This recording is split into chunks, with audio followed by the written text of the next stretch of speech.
Selamat malam, Ibu Bapak, Saudara-saudara yang terkasih di dalam Kristus. Kita kembali diperjumpakan di dalam persekutuan syafaat malam saat ini. Semangkuk nasi putih. Begitu judul cerita singkat yang mengawali refleksi kita di dalam kesempatan ini.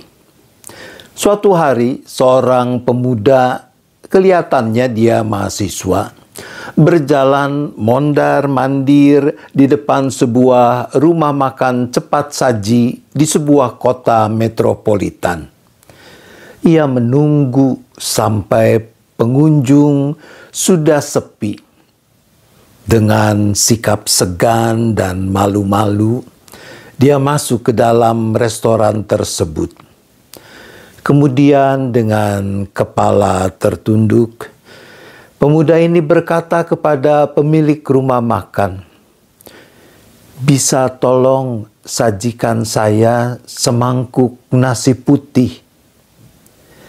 Pemilik rumah makan, yaitu sepasang suami istri yang masih relatif muda, memperhatikan pemuda yang hanya meminta semangkuk nasi putih dan tidak memesan lauk apapun itu.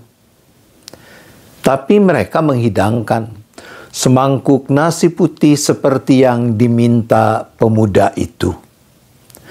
Ketika akan membayar, pemuda ini berkata dengan suara pelan, "Bolehkah menyiram sedikit kuah sayur di atas nasi saya?"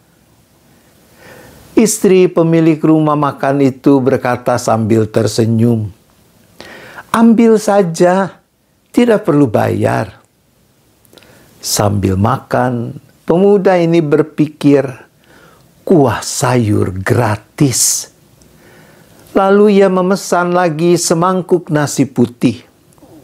Dengan senyum ramah, pemilik rumah makan itu berkata kepada sang pemuda, "Rupanya semangkuk tidak cukup untukmu, anak muda.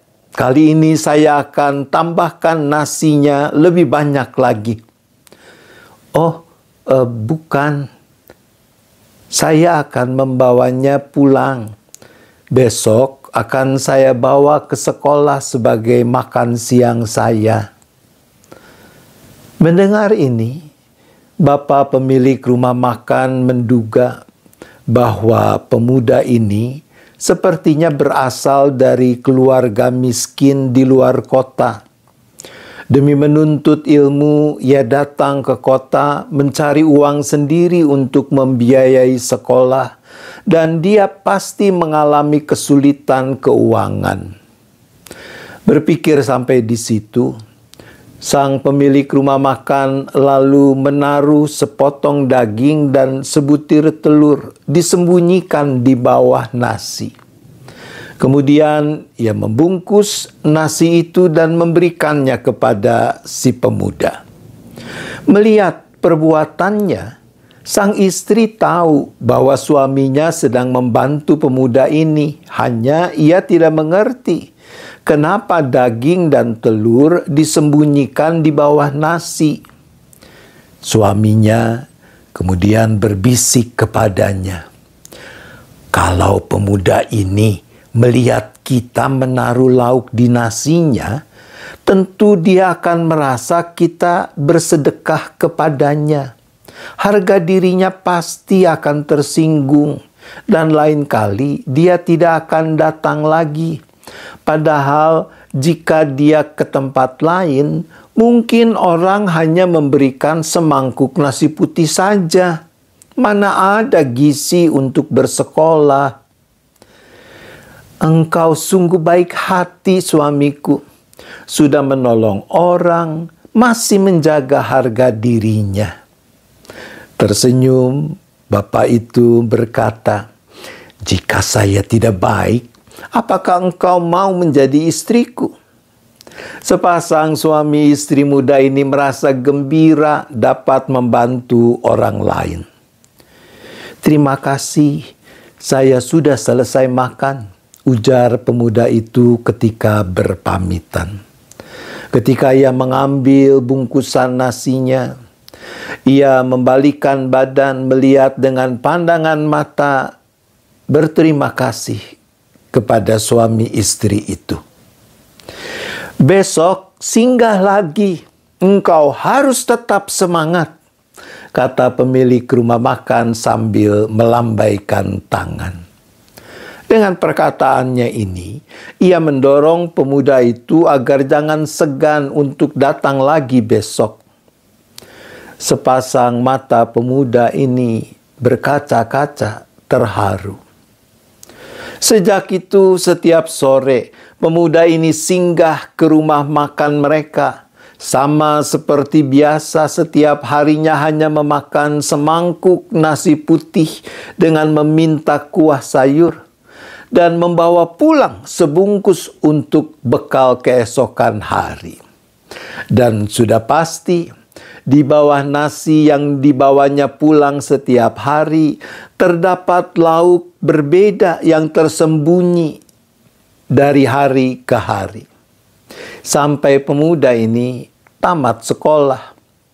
Dan selama 20 tahun pemuda ini tidak pernah muncul lagi. Pada suatu hari, pasangan suami istri pemilik rumah makan ini ketika sudah berusia lebih dari setengah abad, mendapat surat dari pemerintah bahwa rumah makan mereka harus digusur. Secara tiba-tiba mereka akan kehilangan mata pencaharian. Mereka membayangkan anak mereka yang masih kuliah di luar negeri dan butuh biaya setiap bulan. Suami istri ini berpelukan, menangis karena cemas. Keesokan harinya, datanglah seorang pria muda berpakaian yang kelihatannya mahal. Sepertinya dia eksekutif dari sebuah perusahaan yang bonafit. Dan benar, orang itu menyapa. "Apa kabar? Saya adalah wakil direktur perusahaan Sola Gracia. Saya diminta oleh presiden direktur kami mengundang ibu dan bapak membuka kantin di perusahaan kami. Perusahaan kami telah menyediakan semuanya. Ibu dan bapak hanya perlu membawa koki dan keahlian kalian ke sana. Nanti keuntungannya akan dibagi dua dengan perusahaan." "Siapakah direktur perusahaan kamu? Mengapa begitu baik terhadap kami? Saya tidak ingat mengenal seorang yang begitu mulia." Sepasang suami istri ini berkata dengan terheran-heran, "Kalian adalah penolong dan kawan baik presiden direktur kami. Bapak presiden direktur paling suka makan telur dan dendeng buatan kalian. Hanya itu yang saya tahu. Yang lain, setelah kalian bertemu dengan beliau, dapat ditanyakan kepadanya." Ketika tiba di kantor yang megah itu, mereka diantar ke ruang presiden direktur.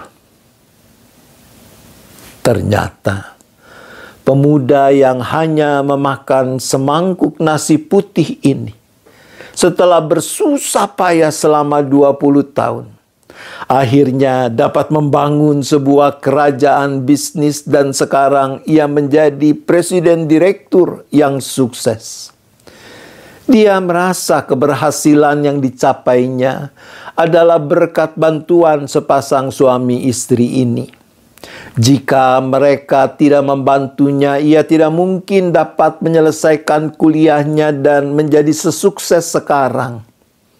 Setelah berbincang-bincang, suami istri ini pamit hendak meninggalkan kantornya.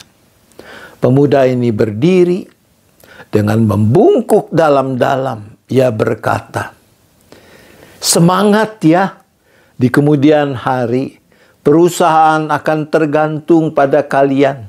Sampai bertemu besok." Ibu bapak saudara-saudara yang dikasihi Tuhan, Di dalam surat Ibrani pasal 13 ayat 2 dikatakan, "Jangan kamu lalai memberi tumpangan kepada orang, sebab dengan berbuat demikian, beberapa orang tanpa diketahuinya telah menjamu malaikat-malaikat." Sikap ramah dan ketulusan menyambut orang asing adalah panggilan kita. Siapa tahu suatu saat ia akan menjadi malaikat yang Tuhan utus menolong kita. Tuhan memberkati. Amin. Mari kita berdoa. Bapa di surga, ampunilah kami sekiranya kami pernah atau bahkan sedang mengabaikan panggilan untuk ramah, tulus menyambut orang lain. Tuhan, ampunilah kami.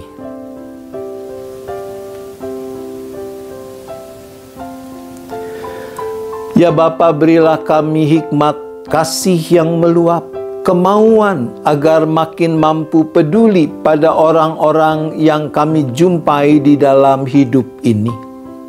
Tuhan, tolonglah kami.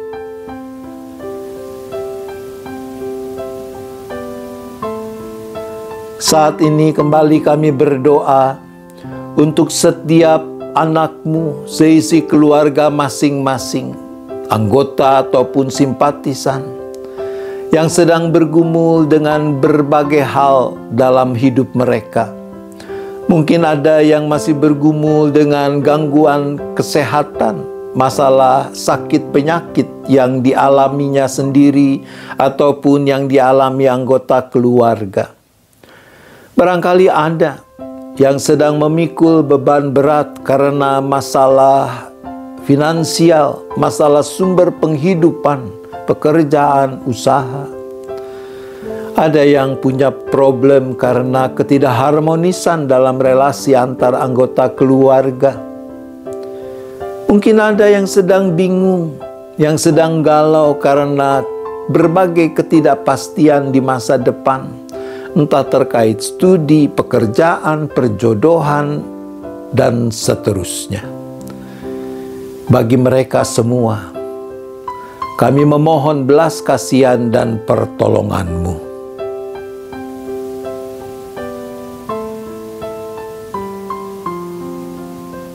Kami juga tetap berdoa bagi gereja yang Tuhan hadirkan di mana-mana tempat di muka bumi ini, khususnya Jemaat GKI Gading Indah. Tuhan tambahkan ketekunan, kesetiaan, kesukacitaan di dalam melakukan tugas panggilan yang Tuhan percayakan untuk ikut serta mengerjakan misi Allah di dunia ini lewat hidup persekutuan, pelayanan, dan kesaksiannya. Untuk itu kami berdoa.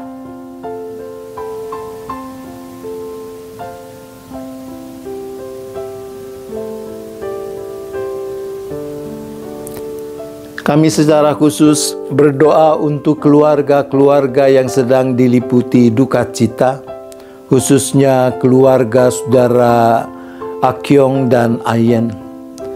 Kiranya Tuhan, Engkau yang menguatkan, menghibur, memampukan mereka memaknai peristiwa ini tetap dalam terang iman.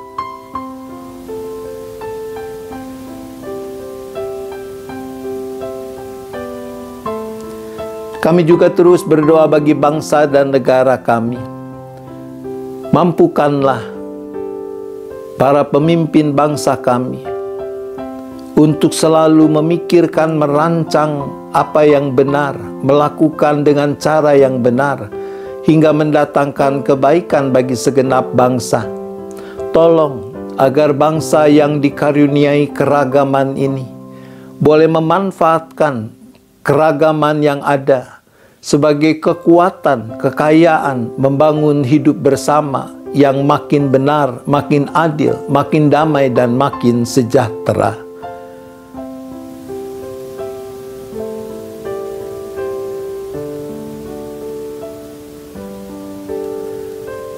Kami juga tetap berdoa bagi makin terwujudnya kedamaian serta perdamaian di muka bumi ini.